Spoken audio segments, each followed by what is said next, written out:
This is the Phillies Postcast, your instant game reaction for the Philadelphia Phillies. Part of the Locked On Podcast Network. Your team every day. Welcome into Locked On Phillies Postcast. My name is Mark Farzetta. I got you covered for all your postcast needs here on the Locked On Phillies YouTube channel. Connor Thomas has you covered each and every day for your Locked On Phillies Daily podcast. It's great to have you along for this little ride here. Nick Castellanos gets benched before the game. That was fun to learn due to a inappropriate comment, deemed inappropriate, I would assume, by his manager, Rob Thompson. Now, I would be, I find the defensive abilities of Max Kepler in right field to be inappropriate. And I could definitely go for a while without seeing that again. I could also deem inappropriate Rob Thompson being slow to the draw again on taking out a starting pitcher. Jesus Luzardo didn't have it tonight. Were there some dinks and dunks along the way? Certainly there were. 4 walks, 2 of them coming in the very preventable bottom of the 6th inning. Would have been prevented by the topper going to the bullpen, right out of the gate. Maybe not having Tanner Banks come in with 2 men on. I don't want runners on base with Tanner Banks coming in. He's going to need all those bases to prevent them, to getting to home plate. A lot of frustration in this loss today. And look, there's a lot of things in this game, like Tanner Banks in that, 5th inning, got dinked and dunked. 6th inning, got dinked and dunked a little bit. A ball off the nub of the bat, off the handle of the bat for what ended up being a perfect sacrifice bunt, putting runners on 2nd and 3rd with 1 out. And then there was a swinging bunt single leading to a run. There was just some really bad stuff. But like that stuff that's like, okay, baseball's a funny game. Ha, ha, ha, ha, ha. But then there's preventable stuff that just makes you look, what's the word I'm looking for? Stupid! The word is stupid. Johan Rojas, what are you doing on the base paths? Max Kepler loses a ball in the lights that hits him in the mitt. Okay. And then again, Rob Thompson in the 6th inning, allowing Jesus Luzardo on another night where he already knew he didn't have it. He was through 5 innings. And he already threw 91 pitches. Look, I am the captain of 100 pitches or nothing, that kind of thing. But not in this situation. He did not look like he had it at all. So I saw the 91 pitches. All right, that's probably going to be it for him. Oh, it's not going to be it for him. That's interesting. Oh, what do you know? Back-to-back walks. Good times. This was an ugly loss, an absolutely ugly loss. And I mostly look at Rob Thompson. I don't know. Look, hey, class act. I'm not going to say what he said. I'm going to leave it at that. It was an inappropriate comment. And that's it. He's not playing. He's benched. The consecutive game streak be damned. It's over. Okay. I'm on Nick Castellanos' side. For the record, let me just say, I am on Nick Castellanos' side before I am on anybody else's side. First off, he shouldn't have been benched for Max Kepler last night for defensive purposes. Are you kidding me? Nick Castellanos has actually played well in the outfield. I'm not benching him for defense. Not for Max. If you're going to put Johan Rojas out there, Braden Marsh out there, okay, let's have a conversation. But that's it. I'm not benching him for Max. What? Don't agree with that at all.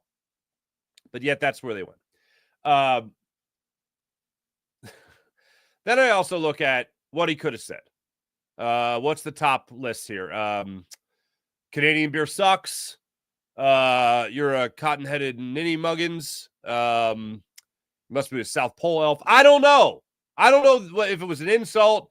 I don't know if it was a condescending tone he took. Something inappropriate. That's all we got. It's absolutely just bonkers to me. Bonkers that this was the situation laid at the hands of the Phillies, mostly by their manager, Rob Thompson. And hey, look, good for him. He's to keep it in-house, right? But that means that I then had to watch a subpar baseball team in more ways than one. I don't know if Rob Thompson thought, we're playing the Marlins. We can get away with it. I can make this point, send the message, and we'll still win the game. I could bench Nick Castellanos for whatever he said is an inappropriate comment, and we're still going to win, so not really going to come back and bite me in the old behind. And then what happened? Max Kepler gets a line drive hit at him, makes a perfect pursuit of it, and then loses in the lights, allegedly. And he misses it, another run scores. Cool. We're all having a good time. Also, Rob Thompson late to the hook, as I mentioned. Yeah. Not great. Not great. Let's get to it. 3 big things. I think I already hit the big thing there. Castellanos being benched. Second thing there, Jesus Luzardo just getting gotten to. There was really never a point where I thought he really had it working for him.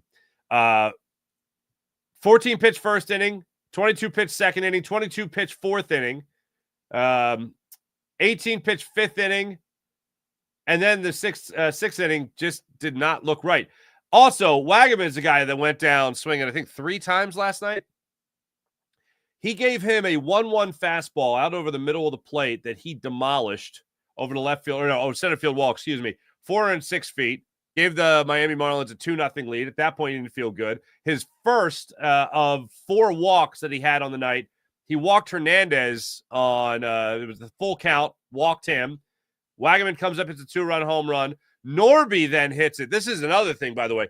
Norby comes up to the plate after the 2-run home run and absolutely, he grounded out the third. It was Forbes that lined out, hitting the ball on a rope. Smoked a 3-1 sinker out over the middle of the plate to the left of to Brandon Marsh in left field.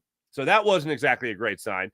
Then he struck out Stowers on a sweeper. So you're like, okay, exhale. But even though you're down 2-0 at this point, Phillies are able to bounce back in this one. Trea Turner comes up with a home run again, his 9th of the season. Then in the 5th inning, they pick him up again after some struggles there. As I mentioned, a 22-pitch bottom of the 4th inning that featured a single by Norby on a 3-2 count, an infield single by Fortes. That's the word I'm looking for earlier. Fortes on an infield single to shortstop, just a perfect place. This is an example of getting dinked and dunked.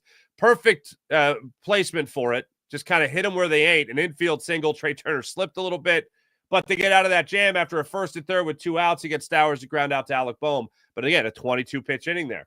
Then you go into the 5th inning there. Phillies are able to pick him up, grab him a 3-2 lead, thanks in large part to Johan Rojas' RBI single, and then something stupid being thrown out at second base. Kyle Schwarber then gets the RBI single to left, bringing home Brandon Marsh. 3-2 Phillies lead, thinking, all right, now you're back on track. Let's get it going.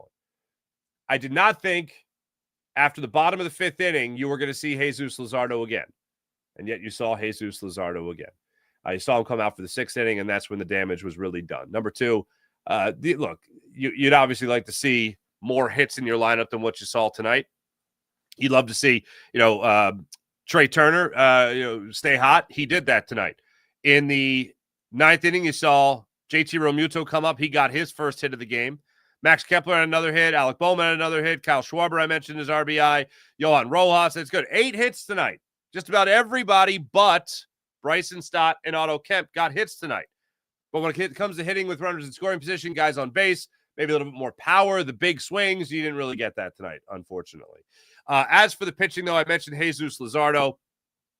5 innings in total, 6 hits, 4 walks. That's the killer. 4 earned runs he was charged with. When Tanner Banks took over, all bets were off. But again, that was a lot of the soft hit ground balls on the infield that just weren't your luck. That stuff happens. It sucks. That's why in baseball you can't compound problems. And it felt like tonight, certainly, Rob Thompson was compounding problems tonight for your Phillies. So that was a rough one. The 5-game winning streak gets snapped. They don't make it to 6. Last I checked, the Mets were up in Atlanta as they start that 3-game series, 1-0 on a Juan Soto home run. This is just a very, very frustrating loss. And as I mentioned, there's going to be lucky swings. A swinging bunt. There's going to be lucky breaks for anybody, including the Marlins. The trick is to not just look past them and look over them the way I believe Rob Thompson did tonight. Whether it was Nick Castellanos ain't playing today, we could probably get away with it. So Nick Castellanos ain't playing. Jesus Luzardo could give me one more inning against the Marlins. He could do that. No, you're talking about the 3 of his last 4 starts. He's now taken the loss in. Now, was this a 20-run type of affair? No, it obviously was not. But what happened to the Rob Thompson that so often thinks, all right, you know what? He's just gotten roughed up. I'm not going to push it tonight. Doesn't have his best stuff. I'm not going to have Jesus Luzardo go out there. Already gave up 6 hits. Already charged for 2 runs on the 2-run homer. You see him at 91 pitches struggling, and you're thinking, there's one more inning in this guy.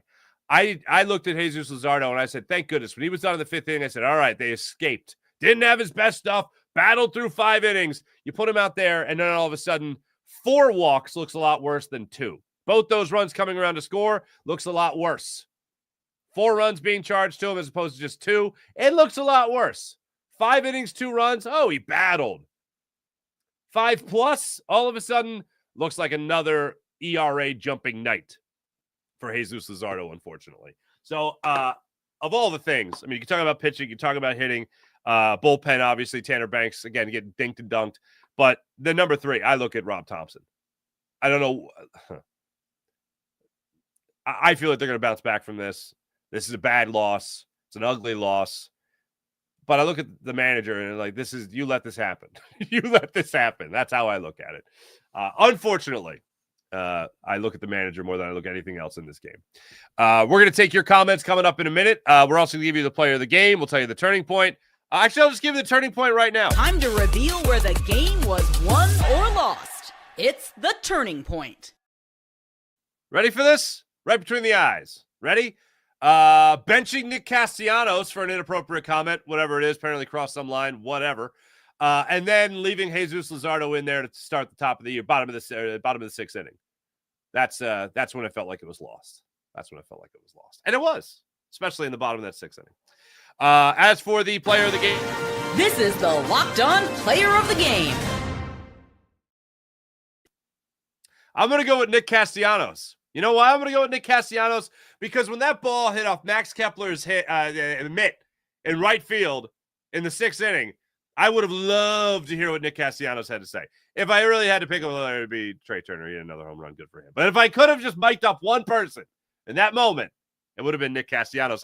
I guarantee you it would have been more inappropriate comments. Actually, probably deemed more appropriate given the situation. You know what I'm saying? Okay. As for what you'll be talking about tomorrow, this is what you'll be talking about. Nick Castellanos getting benched more than anything. When we come back, when we come back, we'll take your comments on this Phillies loss, 8-3 to the Miami Marlins. More on that when we return. This is Locked On Phillies Postcast. Oh boy, supplyhouse.com. Get the supplies you need from the site made for the skilled trade, Supply House, supplyhouse.com. Whether you're in plumbing, HVAC, or electrical work, Supply House is the reliable way to order products online. Their easy-to-use website is packed with helpful resources and the latest product info to help you get the job done right. Plus, with a complete inventory of over 200,000 parts and 400-plus top brands, you'll get exactly what you need delivered fast from coast to coast. Need help with an order? Supply House offers expert support and industry-leading service, so you'll always get a real person. So join the Trade Master program today at supplyhouse.com/TM and start ordering plumbing, HVAC, and electrical supplies with just a few clicks. Plus, you can use promo code SH5 for 5% off your first order at supplyhouse.com with their Trade Master program at supplyhouse.com/TM. Supplyhouse.com. Oh, this is fantastic. You guys know about Open Phone? Open Phone is a phenomenal idea. You guys should indulge. If you're a business owner, for instance, if you have your own business, you know that every missed call is a little bit of money left on the table. You can't have that. That adds up after a while, even maybe with one missed call. Think about that last time you had a service emergency, a burst pipe, something like that. Did you just sit there and wait for someone to call you back, or did you just keep calling people until you got somebody? Open Phone is the #1 business phone system that helps you streamline and scale customer communication, all from an app on your phone or computer. Did you juggle 2 phones to keep a business going, personal calls separate, whatever it might be? Open Phone solves that problem instantly. Open Phone right now is offering Locked On Phillies Postcast listeners and viewers 20% off your first 6 months. at openphone.com/lockedonmlb. That's openphone.com/lockedonmlb. And if you have existing numbers with another service, Open Phone will port them over at no extra charge. Open Phone. No missed calls, no missed customers. I can't wait to see what you guys have to say about this one. Jeremy Von Skyver, what's going on? Does Topper have a magic 8-ball in the dugout when he's deciding which pitcher to use? That is crazy that you're referencing a magic 8-ball. I was literally just having a conversation about that today. Why are we bringing in another left-handed pitcher with the right-handed hitting lineup? The official scoring is a joke, too. I agree that was a hit and not a run, or excuse me, an error on Max Kepler there. I don't know what I did. I tried to catch it and it slipped. I don't know why. I don't know why German-born Max Kepler, I don't know why that's his voice in my head. But anyway, I had the feeling like sources. I was thinking about a magic 8-ball for some people. Like everyone's talking about Ace Bailey now. And it's like shaking. These are my sources. The Sixers draft Ace Bailey. Unlikely. Those are my sources. That's what, maybe that's what Nick Castellanos said. Why don't you put that down, 8-ball boy? That's probably what he said to Rob Thompson. Hey, whoa, you don't make fun of the magic 8-ball. Jerry, a routine fly ball hits the defender's mitt and is misplayed. It's an error. I concur. The reason they didn't call it that because they thought he had to go through extreme circumstances to get to the ball, which is dumb. But I'm with you. I'm absolutely with you. It should be an error. Graham Francis, what's going on? We've really become an all-or-nothing team. Our best is World Series caliber. Our worst is a Mickey Mouse parade. Very true. Can confirm. Don't need the magic 8-ball for that. Polar Buck, player of the game, Nick Castellanos. Womp, womp. Ironically, I did make a player of the game. Mikey B, excuse me. Oh, well, can't win them all. Yeah, but there is some preventable stuff in this one. I mentioned Johan Rojas' base running blunder. Could have got a lot more out of that, considering, only, you know what? No, I understand Johan Rojas doing it because it's not like the hottest hitter in baseball was coming up behind him. Oh, wait, he was. Oh, my God. Yeah, sure. Try to lay out stretch it. Stretch it into a double, my dude. Go for it.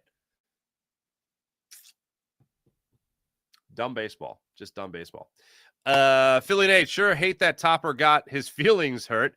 Is it worth it calling out your dude like that? Kind of feels like you handle this internally. I agree. I don't know what he said. Rob Thompson did. He also said in his explanation that Nick Castellanos is a very emotional player. That's news to me. I don't think the guy has a pulse. And I mean that in a good way. Like, it just seems to be always even keel. Don't know what he said. But I don't know. I can't imagine it's anything that's bench worthy. Cross a line. Okay, swallow it, dude. You're already out. Bryce Harper. You want to keep chipping away? Oh, and the guy that wants to play every day. Let me go back and just make sure of something, because I'm having a doubt creep into my head, and I don't want to keep going with that all night unless I know it's right. And I believe it was Kepler that was subbed in for Castellanos in right field late in the game last night.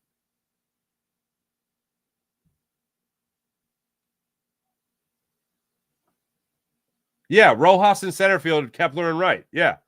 Okay. Just making sure.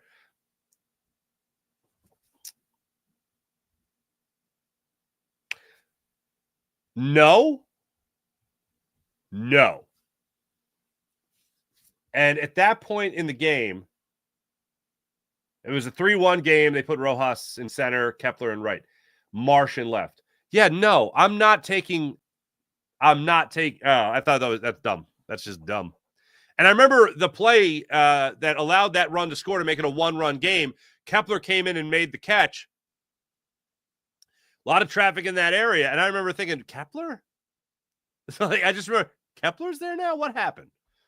So it definitely struck me as odd in the moment. When they put in Tanner, I knew we didn't want to win it. Kind of. Yes, Tommy Shrove.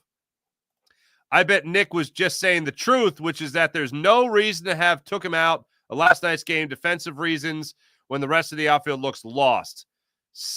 Walt 7, I agree.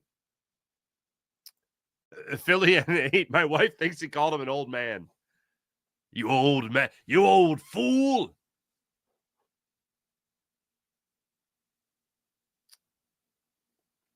Interesting. JC, Rob could cost them the clubhouse. All grown men too sensitive, I think. Yeah, maybe. 236 games down the toilet. Yes, Polar Buck. I laughed so hard. The echoes in the cavernous Marlins Park there. Free Castellanos chants. Maybe not chants. It was one guy that sounded pretty loud, and it was hilarious. And it was so funny, in fact, that Crucker and T-Mac could not ignore it. I laughed. Best laugh I had all night. Weird game for sure, but we'll get revenge tomorrow. Bilbo Swaggins, first off, great name. Second, I agree. Graham Francis, feels like Thompson needs a hug. Well, he ain't getting it from me. And I don't think he's getting it from Nick Castellanos either. Phillies are back at it tomorrow night. Another 6:40 start time. As of right now, the Mets have a 4-1 lead on the Atlanta Braves in Atlanta, middle of the 6th inning down there. As for tomorrow night, your Phillies are back at it again. 6:40 start time against the Marlins. Game 3 of this 4-game series. You have Ranger Suarez on the bump, taking on the righty, Adam Mazur, I believe. 24-year-old right-handed pitcher. He has 8 starts under his belt. They all came last year with the San Diego Padres. That's what you're looking at. And in those 8 starts, he had an ERA of 7.49. Good times. That's who the Phillies are facing tomorrow with Ranger Suarez on the hill. Go get it, Phils. Go get it tomorrow, please, and thank you. Thanks for watching. Thanks for listening. My name is Mark Farzetta. Lil G Griffin, what's up? Phillies next game, good. There you go. Thanks for watching. Thanks for listening. My name is Mark Farzetta. Make sure you guys like and subscribe to all things Locked On Sports. Make sure you guys like and subscribe to Locked On Phillies YouTube channel. And while you're at it, like and subscribe to Locked On Sixers, Locked On 76ers YouTube channel as well, where yours truly and Keith Pompey have it covered each and every day for your Locked On 76ers podcast, talking all things Sixers. Tomorrow, I know we're going to get into the Ace Bailey conversation. Have a great night, everybody. See ya.